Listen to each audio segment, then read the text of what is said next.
টিকটকে যদি আমাদের সামনে ফেভারিট সাউন্ড শো না করে তাহলে কিন্তু আমাদের মাথা নষ্ট হয়ে যায়।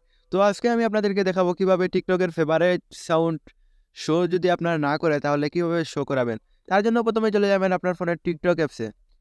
টিকটক অ্যাপসে আসা হয়ে গেলে এখান থেকে প্রোফাইল আইকন দেখতে পারবেন। প্রোফাইল আইকনে ক্লিক করে দেবেন। ক্লিক করে দেওয়ার পর এই যে প্লাস আইকনে আমি ক্লিক করে দিচ্ছি। ক্লিক করে দেওয়ার পরে এই যে উপরের দিকে এখানে সাউন্ড নামে একটি অপশন দেখতে পারবো, এটাতে ক্লিক করে দেব। ক্লিক করে দেওয়ার পরে এই যে এখানে ফেভারিটে ক্লিক করে দেব। ক্লিক করে দেওয়ার পর কিন্তু ফেভারিটে ক্লিক করে দিলে কিন্তু এরকম ইন্টারফেস দেখায়। তো কিভাবে এখানে ফেভারিট সাউন্ড শো করাবেন, তো সেই প্রসেসটাই দেখাই। তার আগে একটি অনুরোধ, ভিডিওটি দেখলে অবশ্যই একটি লাইক করে দেবেন এবং চ্যানেলে নতুন হলে চ্যানেলটি সাবস্ক্রাইব করে দেবেন। তারপর এখান থেকে ব্যাকে চলে আসবেন। ব্যাকে চলে আসার পর এই যে এখানে উপরের দিকে 3 লাইন মেনু দেখতে পারবেন, এটাতে ক্লিক করে দেবেন।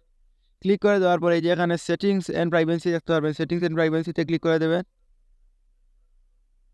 ক্লিক করে দেওয়ার পর এখানে দেখতে পারবেন অ্যাকাউন্ট নামে একটি অপশন, অ্যাকাউন্ট অপশনে ক্লিক করে দেবেন।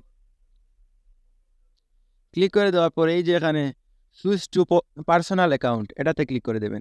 আপনারা যারা এখানে বিজনেস অ্যাকাউন্ট করে রাখছেন আপনারা পার্সোনাল করে নেবেন। পার্সোনাল করে নেওয়ার পর এখানে সুইচে ক্লিক করে দেব।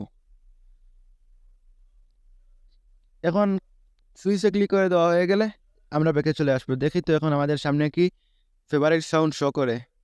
তার জন্য আবার প্লাস আইকনে ক্লিক করে দেব। ক্লিক করে দেওয়ার পর সাউন্ডে ক্লিক করে দেব। এখান থেকে এই যে সাউন্ডে ক্লিক করে দেব। ক্লিক করে দেওয়ার পর এই যে এখানে ফেভারিটে ক্লিক করে দেব। ফেভারিটে ক্লিক করে দেওয়ার পর এই যে দেখতে পারতেছেন আমাদের সবগুলো ফেভারিট সাউন্ড কিন্তু আমাদের সামনে শো করছে। তো এভাবেই আপনারা আপনাদের যদি কোনো সমস্যা থাকে তাহলে এভাবেই সমাধান করতে পারেন।